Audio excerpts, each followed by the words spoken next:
Hello everyone, welcome back to my channel. I hope आप सभी बहुत अच्छे होंगे। तो चलिए बिना टाइम वेस्ट के बढ़ते हैं आज के टॉपिक की तरफ।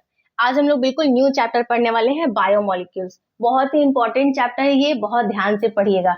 लेकिन मैं ये आपको पहले बता दे रही हूँ, ये कोई डिफिकल्ट चैप्टर नहीं है, लेकिन इसमें से क्वेश्चंस जरूर आते हैं। ठीक है, तो इसके अंदर सबसे पहला टॉपिक हमें क्या पढ़ना है? कार्बोहाइड्रेट्स। तो कार्बोहाइड्रेट्स हमारे क्या होते हैं, सारी चीजों को आप नोट डाउन कीजिए और समझते चलिए। कार्बोहाइड्रेट्स, इसके नाम से आप देखिए, इसमें क्या है? हाइड्रेट, यानी कि hydrates of carbon, hydrates of carbon are called carbohydrates. कुछ भी देखिए, आपको यहाँ पर रटने की जरूरत नहीं पड़ी, इसके नाम से आपने निकाल लिया। कार्बोहाइड्रेट्स इट मींस कार्बन, और ये यहां से हाइड्रेट, तो hydrates of carbon are called carbohydrates. अब यहाँ पर इसका एक जनरल फॉर्मूला होता है, ठीक है? क्या होता है वो? CxH2O, ठीक है? यहाँ पर फॉर एग्जाम्पल मान लीजिए आपने x की वैल्यू ले ली 6 एंड y की भी ले ली 6, ठीक है? एग्जाम्पल के लिए क्या फॉर्म हो जाएगा? C6H2O6, यानी ये क्या बन गया? C6H क्या हो गया यहाँ पे? 12 और O हो गया 6, ठीक है?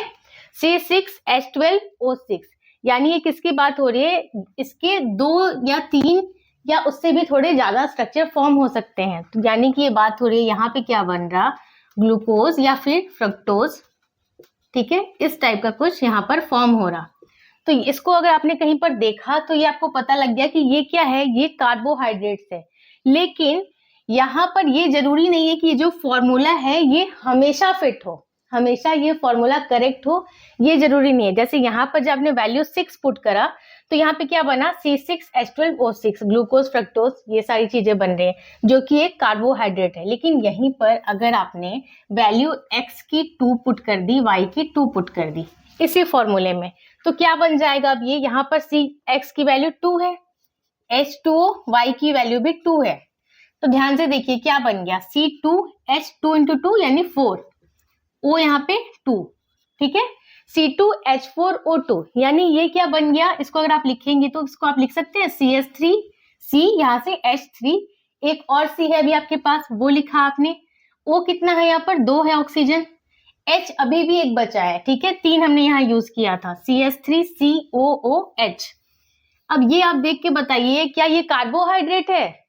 यहाँ पर क्या दिखा आपको? COOH, यानी ये एसिड है। इतना तो क्लियर हो गया। क्या है ये? एसिटिक एसिड, ठीक है? This is not a carbohydrate, this is not a carbohydrate. तो अब देखिए इसके अकॉर्डिंग जैसे ही आपने वैल्यू यहाँ पर 2 पुट करी इस फॉर्मूले में, तो यहाँ पर जो प्रोडक्ट हमें मिला वो कार्बोहाइड्रेट नहीं है।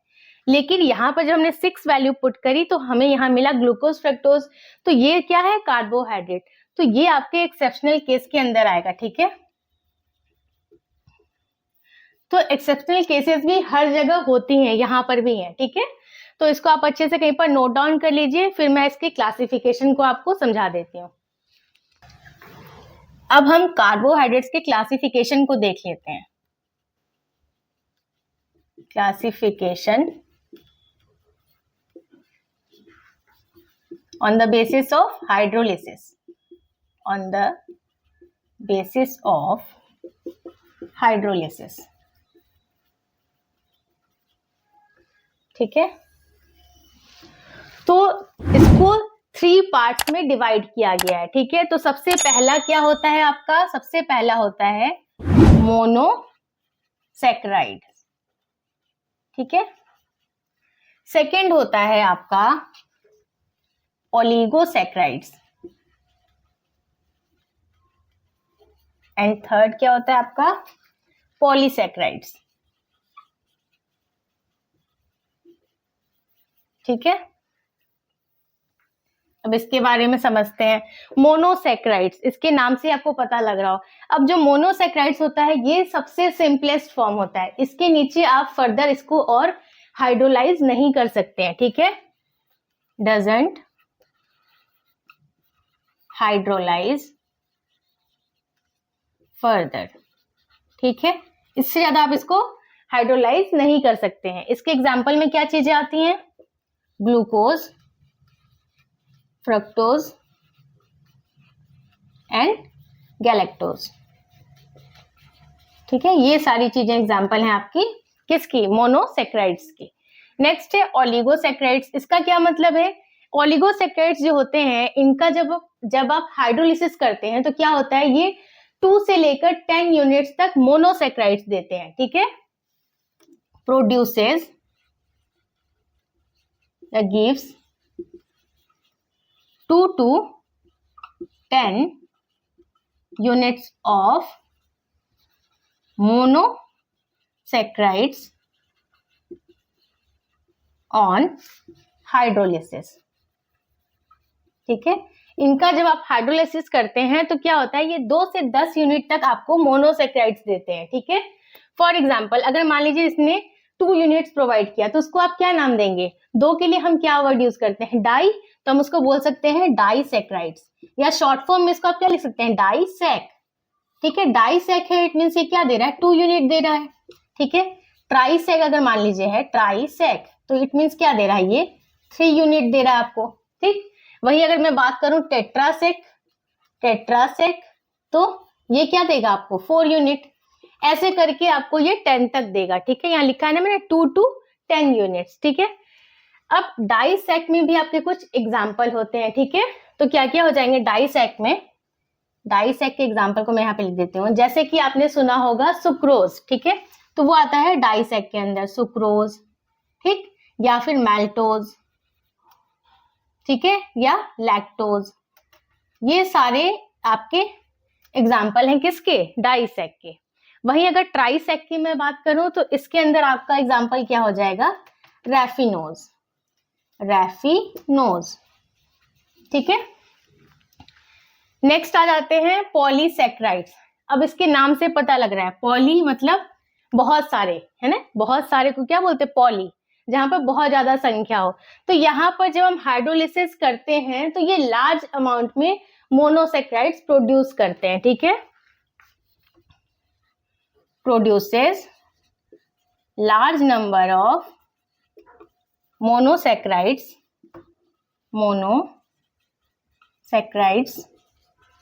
On hydrolysis. ठीक है, ये बहुत बड़ी संख्या में क्या देते हैं आपको? मोनोसेक्राइड्स, जब हम इसका हाइड्रोलिसिस करते हैं। फॉर एग्जाम्पल जैसे आपने सुना होगा स्टार्च, ये क्या होता है? मोनोसेक्राइड्स। या फिर सेलुलोज, ये सारे आपके किसके एग्जाम्पल हो गए? मोनोसेक्राइड्स के। सॉरी, ये सारे आपके एग्जाम्पल हो गए किसके? पॉलीसेक्राइड्स के। एक बार मैं इसको आपको रिपीट कर देती हूँ। कार्बोहाइड्रेट्स को क्लासिफाई किया गया है on the basis of hydrolysis 3 parts में। फर्स्ट पार्ट है monosaccharides, second one is oligosaccharides and third one is polysaccharides. Monosaccharides ये आपका सबसे सिंपलेस्ट फॉर्म होता है, इससे आगे आप फर्दर हाइड्रोलाइज नहीं करते हैं। ठीक है, डजंट हाइड्रोलाइज फर्दर। इसके एग्जाम्पल में होते हैं जैसे ग्लूकोज हो गया, फ्रक्टोज हो गया, गैलेक्टोज हो गया, ये सारी चीजें होती हैं। नेक्स्ट आ जाते हैं ओलिगोसेक्राइड्स में। ये क्या करते हैं? 2 से 10 यूनिट तक ये आपको मोनोसेक्राइड्स देते हैं जब आप हाइड्रोलिसिस करते हैं। ठीक है, उसको मैंने यहाँ पे आपके लिए लिख दिया है, produces 2 to 10 units of monosaccharides on hydrolysis.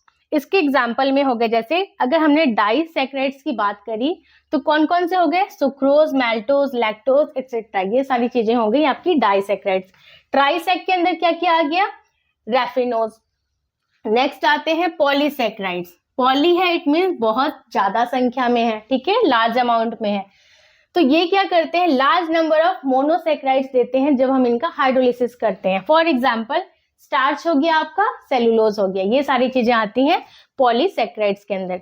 इससे क्वेश्चंस जरूर पूछे जाते हैं, आपको हो सकता है मल्टीपल चॉइस क्वेश्चन में भी ये आ जाए, आपको एग्जांपल दे दे और आपको पूछ दे कि इसमें से आपको पहचानना है कि कौन से मोनोसेक्राइड्स हैं या फिर ओलिगो या फिर पॉलीसेक्राइड्स। या फिर आपको ये अगर ज्यादा मार्क्स से पूछ दिया 5 मार्क्स में, तो ये कैसे पूछेगा कि क्लासिफिकेशन आप पूरा एक्सप्लेन कीजिए on the basis of hydrolysis. Carbohydrates का क्लासिफिकेशन पूछ देगा, तो आपको ये तीनों को अच्छे से एक्सप्लेन करना होगा। ठीक है, so that's all for today. I hope आज का वीडियो आपको यूजफुल लगा होगा। इस वीडियो से रिलेटेड कोई सा भी डाउट आ रहा है आपके मन में तो आप मुझे कमेंट सेक्शन में पूछ सकते हैं। वीडियो पसंद आया है तो इसे लाइक कर दीजिए। चैनल को अगर अभी तक सब्सक्राइब नहीं किया है तो प्लीज सब्सक्राइब कीजिए। मैं मिलती हूँ आपसे नेक्स्ट वीडियो में, तब तक के लिए take care and bye bye.